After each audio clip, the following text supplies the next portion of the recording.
यानंतर ज्यांची आपण उत्सुकतेने वाट बघत आहात ते आदरणीय उद्धव बाळासाहेब ठाकरे यांना मी विनंती करतो तर त्यांनी या सभेत मनोगत व्यक्त करावं.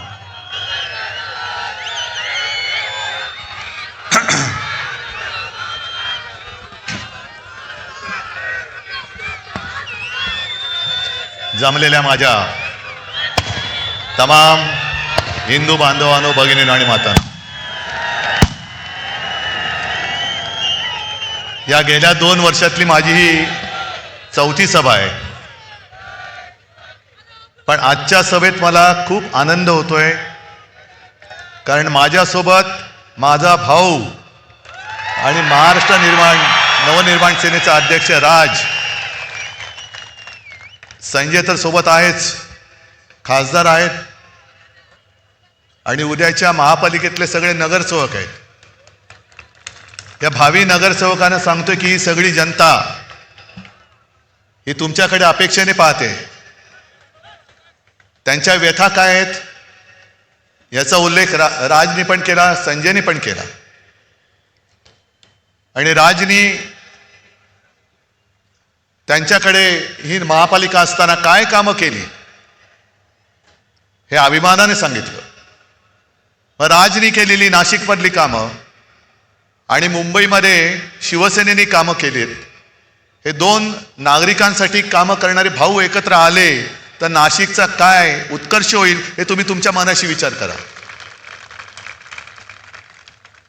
आणि मी सहज येताना, कारण स्थानिक काहीतरी बोललं पाहिजे, या शहराच्या समस्या काय आहेत. समस्या सगळीकडे त्याच आहेत. पाणी टंचाई आहे, कचऱ्याचा प्रश्न आहे, बेकारी वाढते आहे, गुंडागर्दी वाढते आहे, अंमली पदार्थ वाढत आहेत, तस्करी अंमली पदार्थाची होते, शिक्षणाचा पत्ता नाही. म्हणजे महाराष्ट्रात कुठल्याही शहरात गेलं रस्त्यावरती खड्डे आहेत. शहराचं नाव बदला, समस्या त्याच चिकटवून द्या, कुठलंही भाषण कुठेही चालेल. हे यांनी गेल्या 10 वर्षात केलेलं आहे. म्हणजे 2014 पासून आतापर्यंत मोदींच्या काळात. आमच्या मुलाखती चालू आहेत रोज, आज किंवा काल सुद्धा. मुलाखतकार एक प्रश्न नेहमी विचारतात की तुम्ही दोघं भाऊ एकत्र आलात. म्हटलं मग तुमच्या पोटात का घोडा आला? नाही, घोडा नाही आला. मग म्हटलं प्रश्न का विचारता? म्हणजे जेव्हा आम्ही एकत्र नव्हतो तेव्हा एकत्र का येत नाहीत, आणि एकत्र आलो तर एकत्र का आलात? तुमच्या अस्तित्वाचा प्रश्न आहे का? म्हटलं आमच्या अस्तित्वाची चिंता तुम्ही करू नका. शिवसेनेने आता यावर्षी शिवसेनेला 60 वर्ष होतील. अनेक निवडणुका लढवल्या, अनेक निवडणुकांमध्ये पराभव पचवला. विजय तसा फार थोडा नशिबी आला. पण पराभव होऊन सुद्धा शिवसेना संपली नाही. तर या निवडणुकीत आमचं अस्तित्व तुम्ही ठरवणारे कोण?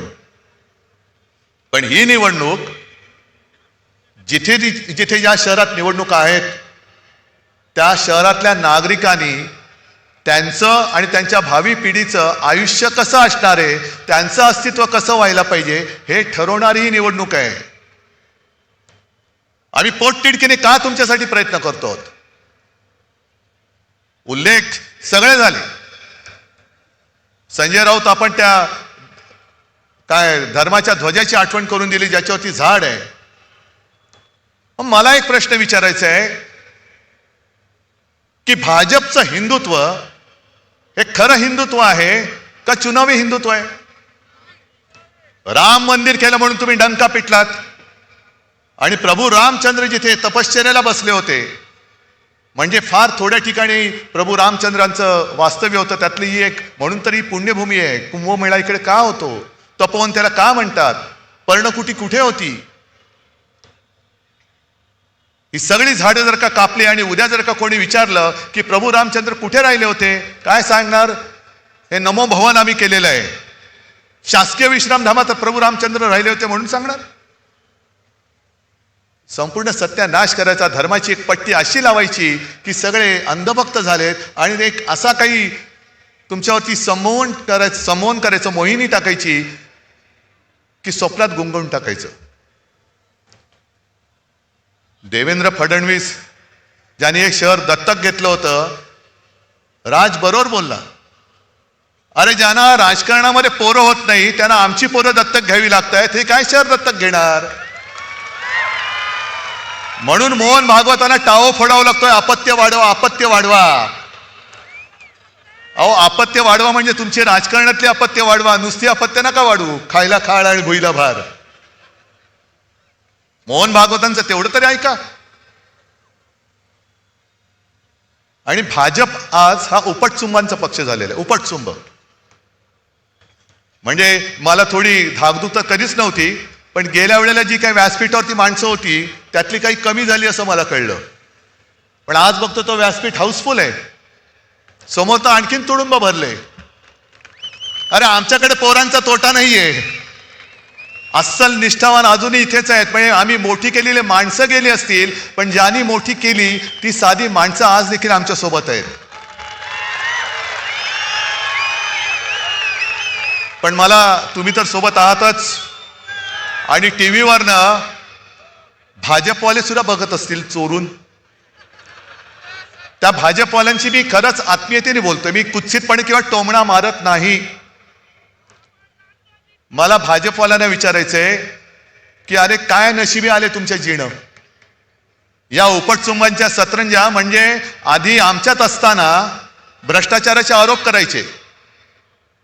एक कोण तो म्हणे सलीम कुत्ताचा साथीदाराबरोबर फोटो. मग तुम्हाला पक्ष वाढवला, कुत्ता चालतोय, बिल्ली चालतोय, चुहा चालतोय, सब कुछ चलता है. म्हणजे अशी बरवटलेली माणसं ही पक्षात घ्यायची आणि त्यांचे संघ सगळं लंगोटी साफसूफ करून त्यांना डोक्यावर घेऊन नाचायचं. हे निष्ठावंत भाजपवाल्यांचे आज नशिबी आले. कसे तुम्ही राहताय? हा भाजप तुम्हाला अपेक्षित होता?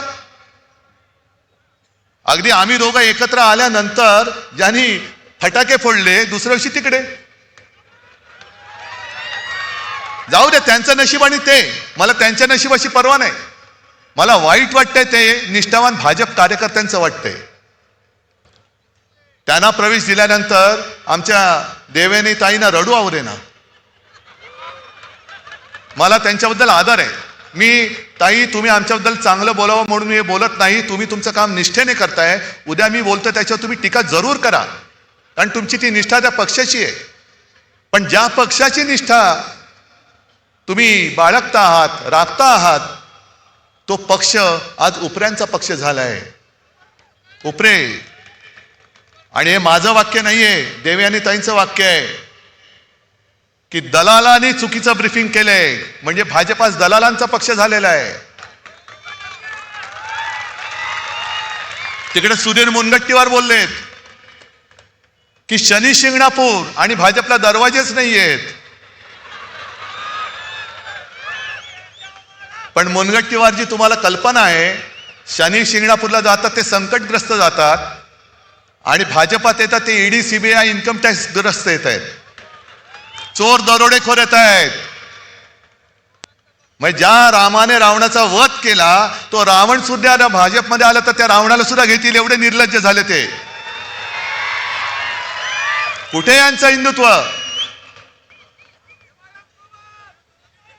हे बरोबर बोललात तुम्ही.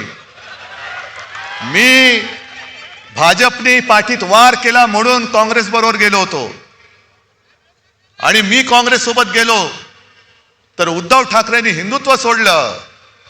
मग भाजपने अकोटमध्ये MIM बरोबर युती केली. तेव्हा काय सुटलं नाही तुमचं का? मुळात नव्हतंच सुटायला काही. MIM बरोबर अकोटमध्ये युती केली.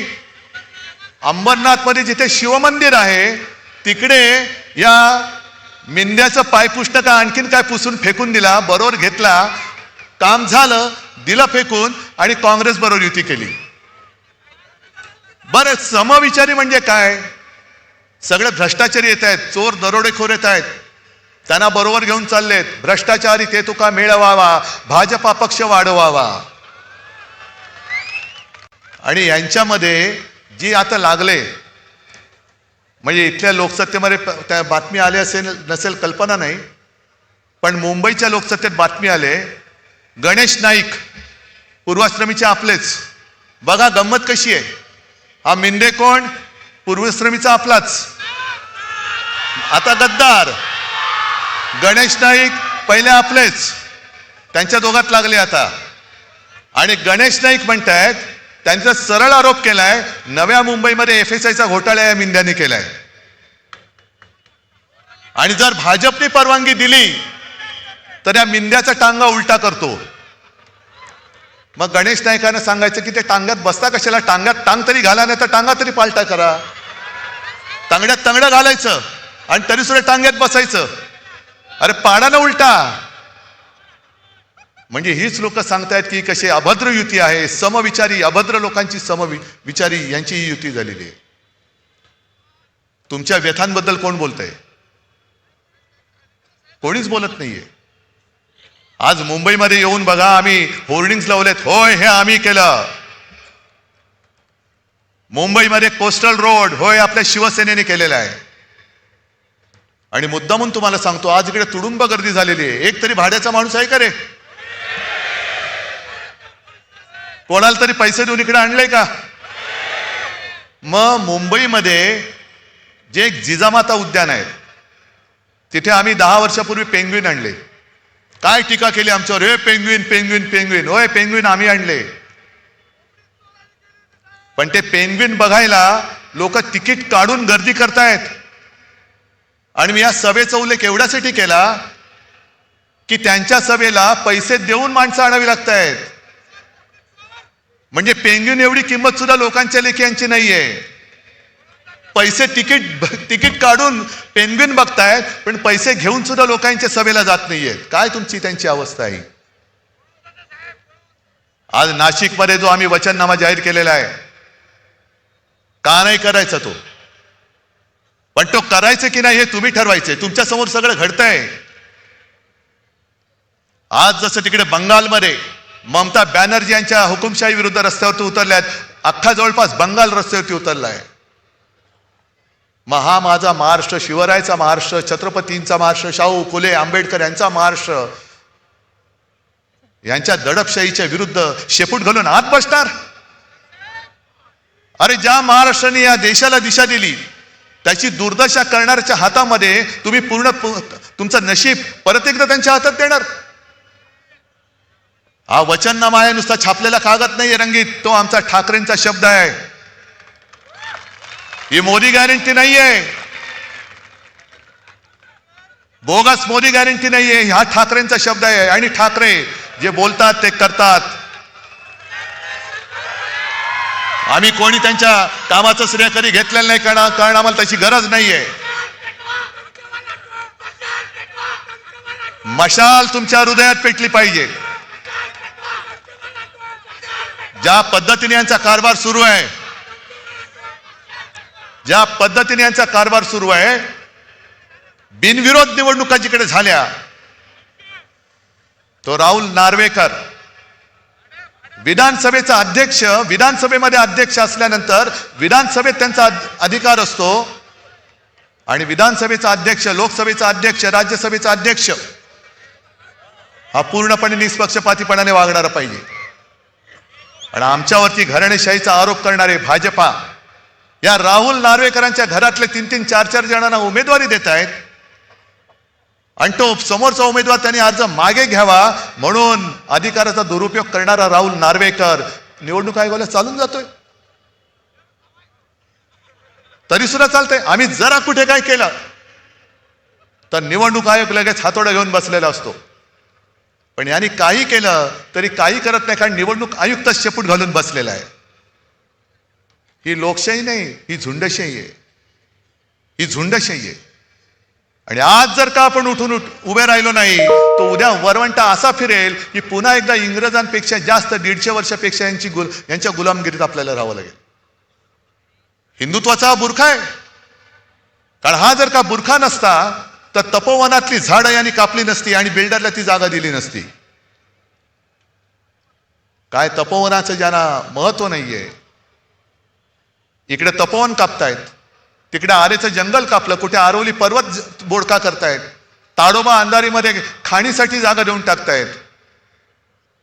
हे सगळं राजकारण आजूबाजूला शिजत शिजत शिजत असा विचार करू नका, अरे ताडोबाला झालं, आमच्या नाशिकमध्ये तर नाही ना झालं. अरे मुंबईत झालं, आमच्या नाशिकमध्ये तर नाही ना झालं. नाही, आज ज्यांच्यावरही वेळ आले, उद्या तुमच्यावरती वेळ येईल. गेले 2-4 दिवस माझा घसा बसला होता. तुम्ही आमच्या दोघांच्या मुलाखतीत पाहिलं असेल, ऐकलं असेल. आणि हिंदीमध्ये आज माझी एक मुलाखत झाली. तर मुलाखतकाराने विचारलं की इस बार आपको ऐसी कौन सी खासियत लगती है मुंबई की चुनाव के बारे में. म्हटलं इस बार खासी यही खासियत है, कारण सगळे मुंबईकर खोकतायत, फुफ्फुसाचे आजार होत आहेत. कारण नियोजन शून्य विकास, रस्ते खोरून ठेवलेले आहेत, धूळ सिमेंट सगळं मुंबईकरांच्या श्वासामध्ये आता हे सगळे प्रदूषण जात आहे. उद्या तुमच्याकडे सुद्धा ते तेच करतील. आम्ही तुम्हाला एक चांगलं आयुष्य देण्यासाठी आलो आहोत एकत्र. होय, आम्ही एकत्र आलो, सत्तेसाठी आलो. मग तुम्ही जे काय हे भाजप आणि सगळे आलेत ते काय विटी दांडू खेळायला आलेत? काय खेळायला आलेत? होय, आम्ही सत्तेसाठी एकत्र आलो आहोत आणि ती सत्ता आम्हाला तुमच्या विकासासाठी, तुमच्या भविष्यासाठी, भवितव्यासाठी राबवायची आहे. बोला ना ठणठणीतपणाने, कशाला लपवता भांड. आज नाशिक जे आम्ही मुंबईमध्ये करून दाखवलं, मुंबईमध्ये आज महापालिका शाळांचा दर्जा येऊन तुम्ही बघा. कारण गरीब माणसाला त्याच्या मुलांनी शिकायचं नाही, कारण मोठ्या शाळांच्या फी परवडत नाही. मग शिक्षण देणार कुठे? महापालिका शाळेमध्ये मोफत शिक्षण, आणि ते सुद्धा 8 भाषांमध्ये आपण मुंबई महापालिका शाळेमध्ये शिक्षण देतो. वेगवेगळ्या भाषा, 8 भाषांच्या शाळा आहेत. ICSE, CBSE या सगळ्या काय म्हणतात ते ABCD, हे सगळे अभ्यासक्रम आपण महापालिका शाळेमध्ये शिकवतो. उद्या नाशिकची सत्ता आमच्या हातात द्या, मी नाशिकमध्ये महापालिका शाळेत हा अभ्यासक्रम सुरू करून दाखवेन. महापालिकेच्या शाळा आजपर्यंत मुंबईमध्ये सगळ्यांना लाज वाटायची. मुलगा शिकतो का? जातो, शिकतो ना. कुठल्या शाळेत शिकतो? बोलायला यायचं नाही, कारण का महापालिकेची शाळा. आता अभिमानाने सांगतात, आता महापालिका शाळेमध्ये प्रवेशासाठी रांगा लागतात, आणि लोक अभिमानाने सांगतात की माझा मुलगा महापालिका शाळेत शिकतो. मुंबईमध्ये जे आम्ही केलं वैद्यकीय महाविद्यालय, उद्या सत्ता द्या, तुम्हाला नाशिकमध्ये वैद्यकीय महाविद्यालय करून दाखवतो. जगातली सगळ्यात माफक दरामध्ये प्रवास सेवा देणारी BST ही मुंबईमध्ये आपण टिकवली. हे बंद करायच्या मागे लागलेत. नाशिकमध्ये तशी आपण प्रवास सेवा सुरू करून दाखवू.